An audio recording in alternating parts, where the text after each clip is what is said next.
Where are we? This is Mark McNease in New York City, and you're listening to another edition of Live Mic with Mark.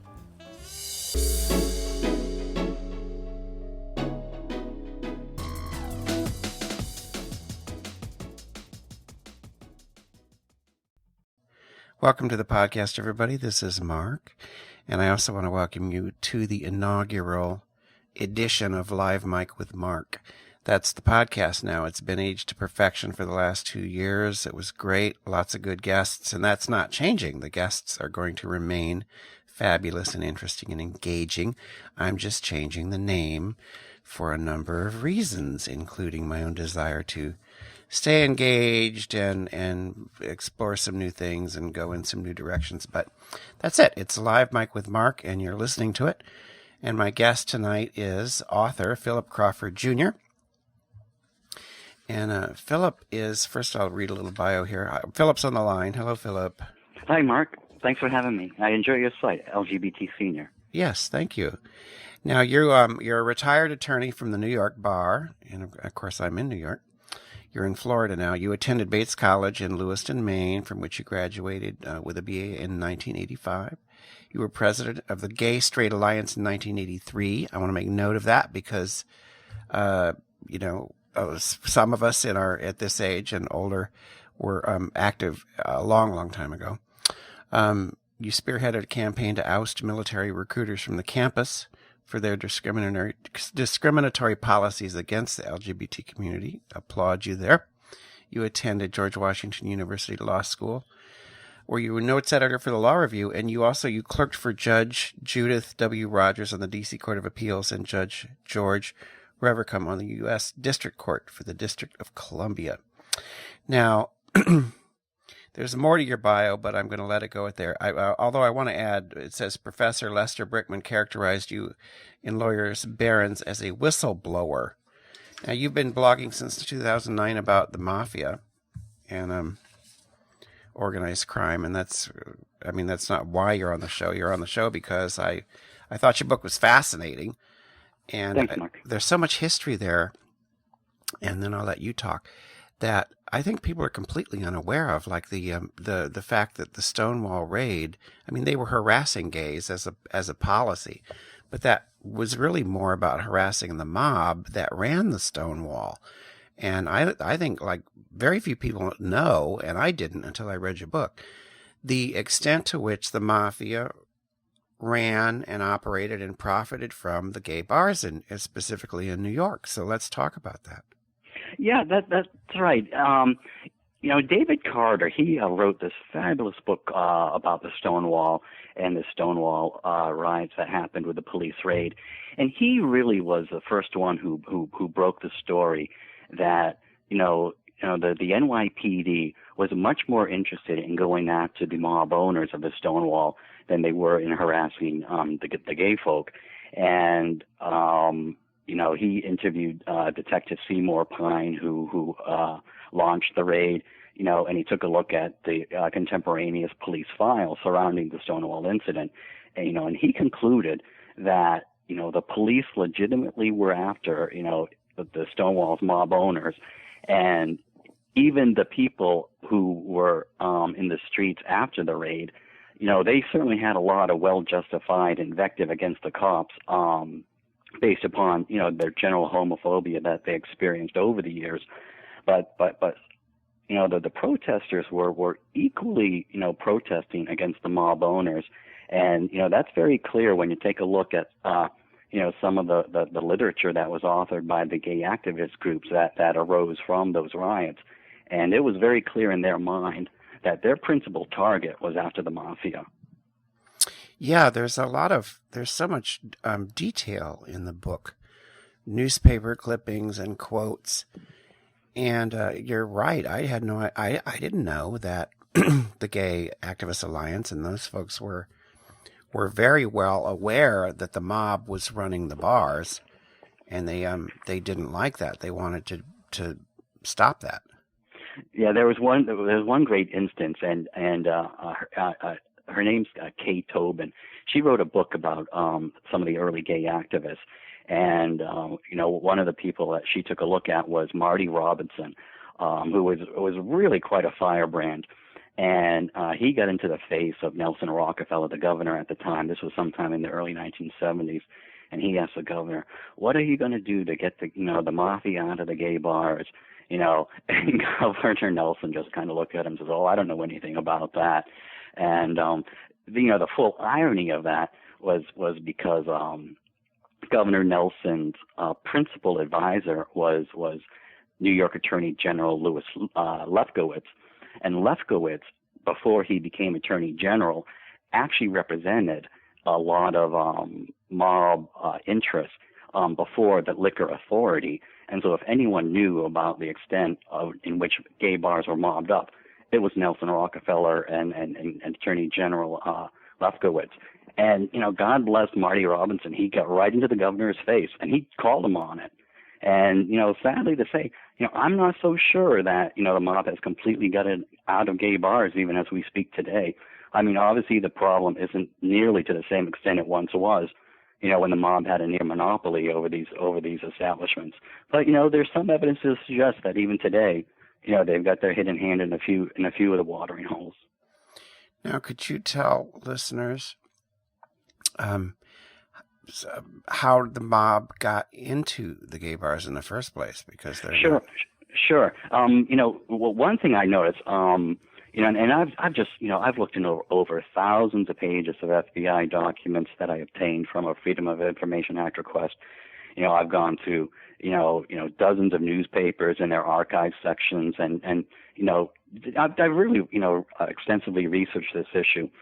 And, it appears that, there were literally hundreds of gay bars, going all the way back to the 1940s, 50s, 60s.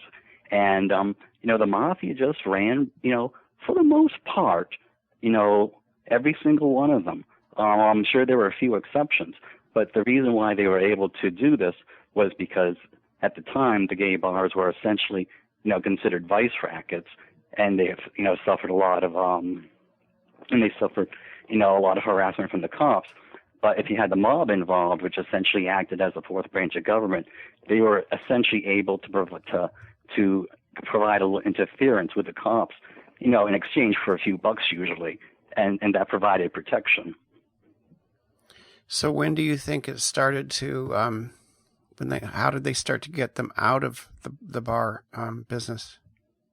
Well, I'm not so sure that they are out of it completely. Certainly throughout the 1970s, the Mafia was still fully entrenched in these bars, and and there's kind of a lot of reasons for that because they had the near monopoly over these things for all these decades. And, once you have a monopoly and you have the entire supporting infrastructure, it's kind of hard to break up even when the gay bars became legitimate. And, because the bars made so much money, they simply weren't going to walk away from it.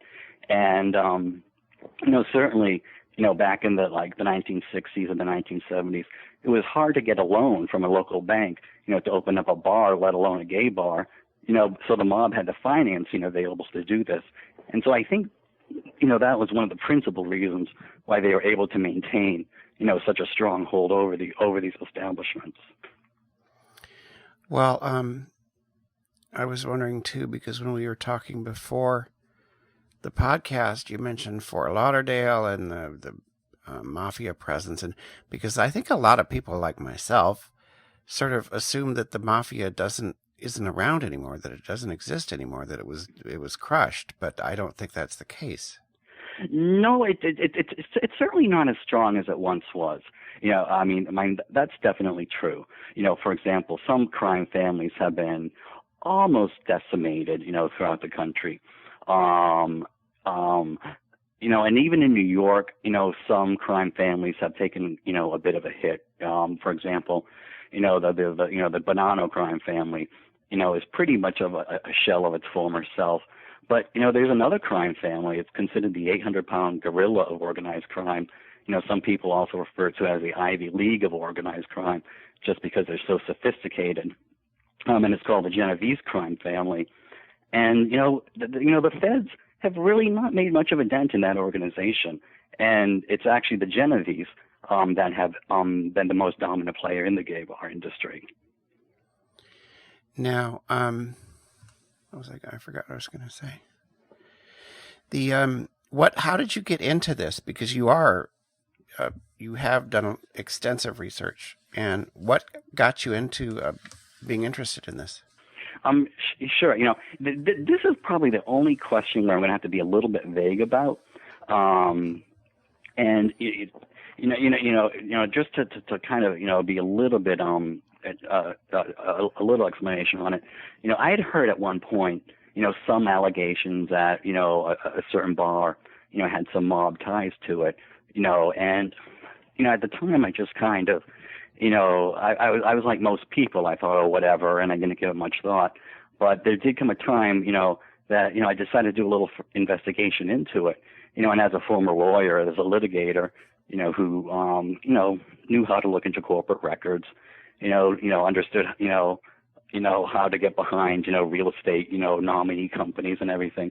And I took a look behind it, and it turned out that those allegations appeared to be true. And one thing just kind of led to another, and I just kind of, reverse engineered the entire process, and it took me back to, wow, look at all of this. Well, one of the things that I found so fascinating were all of the characters, real life characters in the book, and I think there's some characters. Yes, and I think people don't generally associate, first of all, gay bars with the Mafia. That's not so much of a stretch, because when you think about it and when you read about it, yes, they were also dealing heroin. There was a lot of illicit activities going on in the gay bars where, as you said, legally on the fringe. Mm-hmm. So it would make sense. But I guess the whole machismo of the Mafia, I wouldn't have thought that right. they were running and hanging out in the gay bars. Well, the thing about the mob is, there's some people out there who say that, the mob has these principles and, they have, a certain code of conduct. And the truth of the matter is most mobsters are sociopaths. And, the only thing that really drives them is money. That's the only thing most mobsters care about. And if they know how to make a buck, they're going to make a buck. And these gay bars were hugely profitable for them. For example, in the early 1970s, the feds raided, 9 bars that were allegedly run by a Gambino mobster named Paul DeBillo in the Greenwich Village.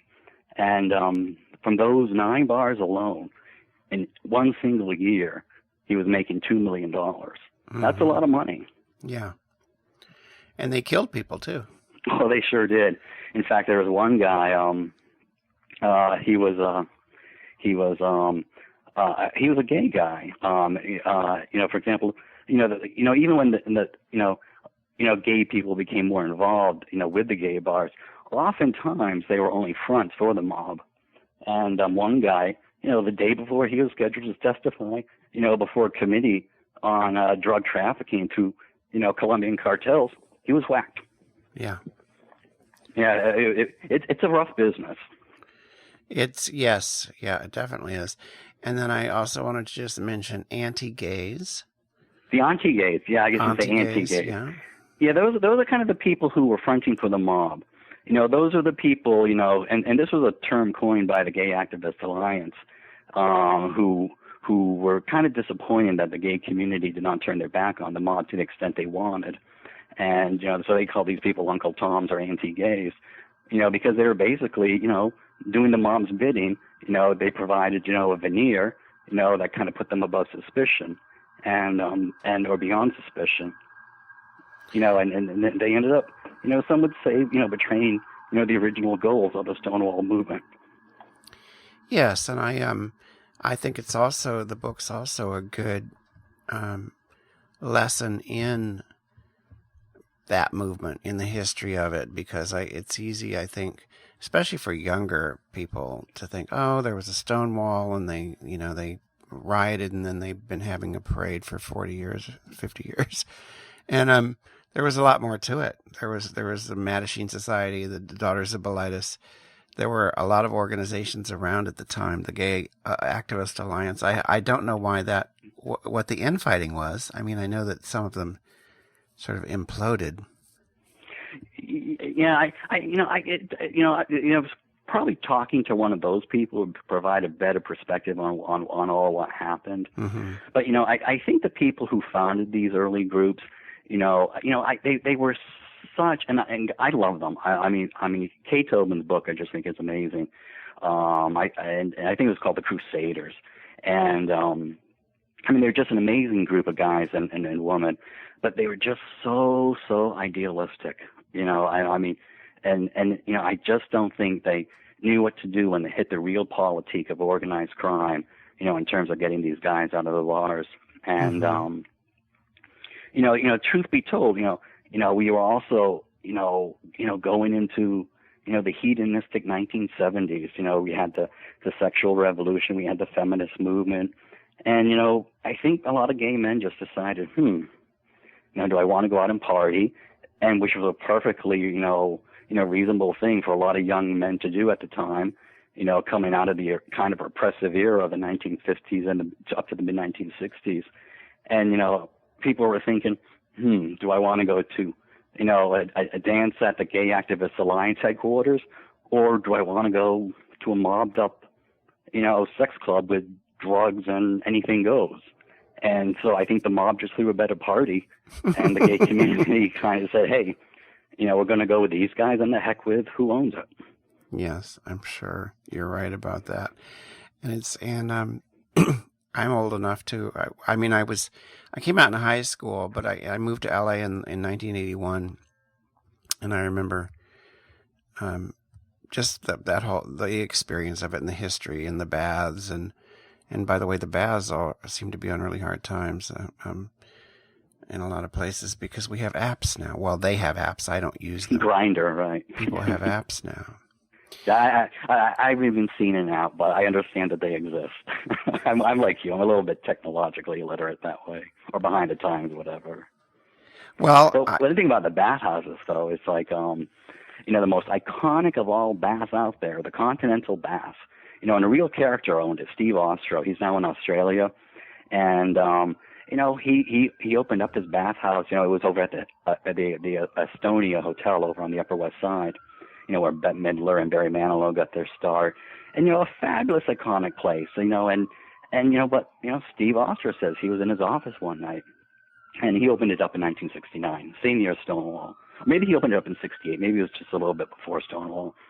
But in 1970, I think it was, or late 1969, he's in his office, and, these four Goombas come in, dressed, from head to toe in black, and they got their hats on and everything. And they want to talk to him, and they basically gave him a protection demand that unless you want something that happened at his place, you're going to pay up. And so he ended up talking to his barber of all people, who was down in the West Village, and told him about his problem. And his barber said, "Well, I think I can take care of this for you." And he got hooked up to Joseph Colombo, the mob boss himself. And Joe Colombo agreed to provide him protection as long as Steve Ostro put in his vending machines. And that took care of the problem.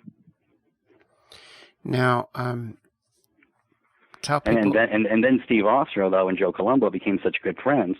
This big old queen, this unapologetic queen, becomes good friends with, the Colombo boss. And, even sang, the Star Spangled Banner at the very event at which Joe Colombo got assassinated.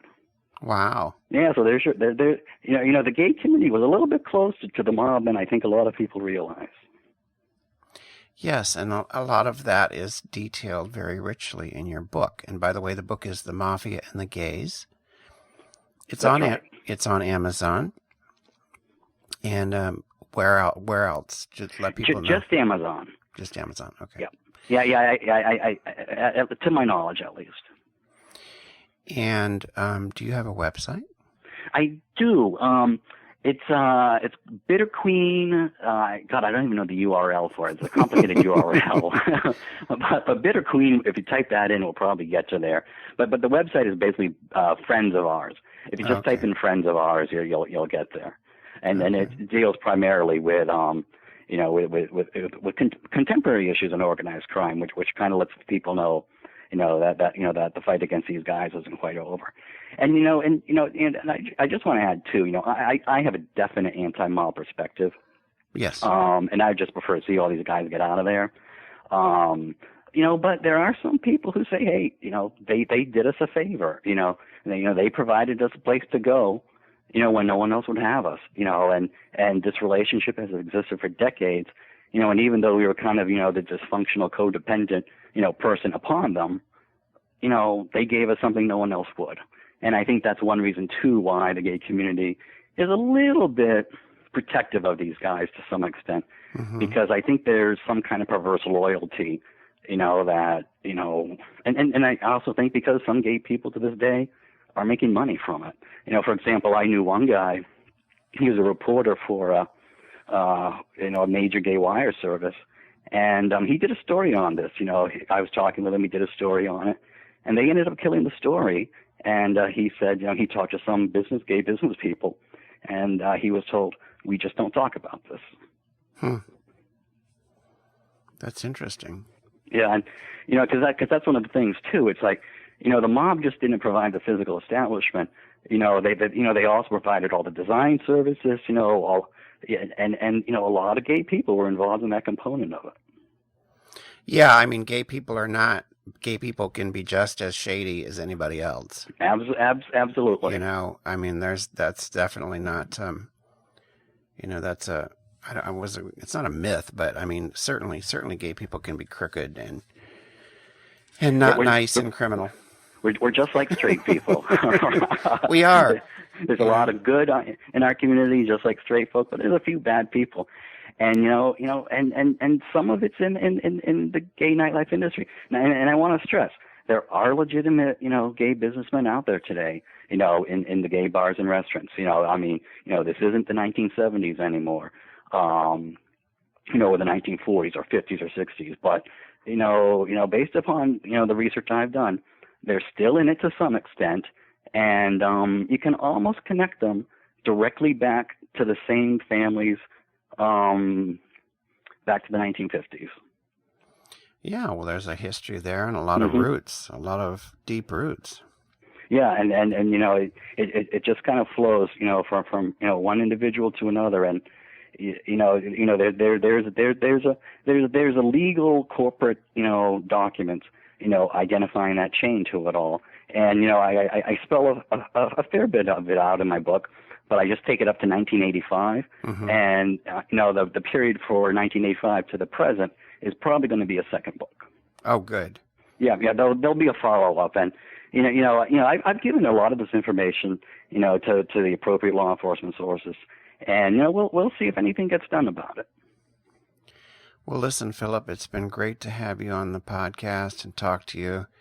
I thought your book was a page turner. I mean, that doesn't always happen with nonfiction, but I just kept reading all these interesting stories and people getting killed and all right. and the archives. Without a few murders. It was like an archive of newspaper items, which I really liked.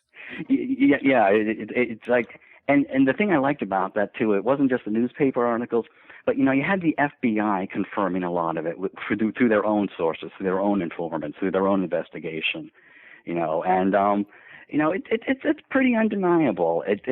And yet inexplicably, it seems to be, I think, the most unreported piece of gay history that's out there.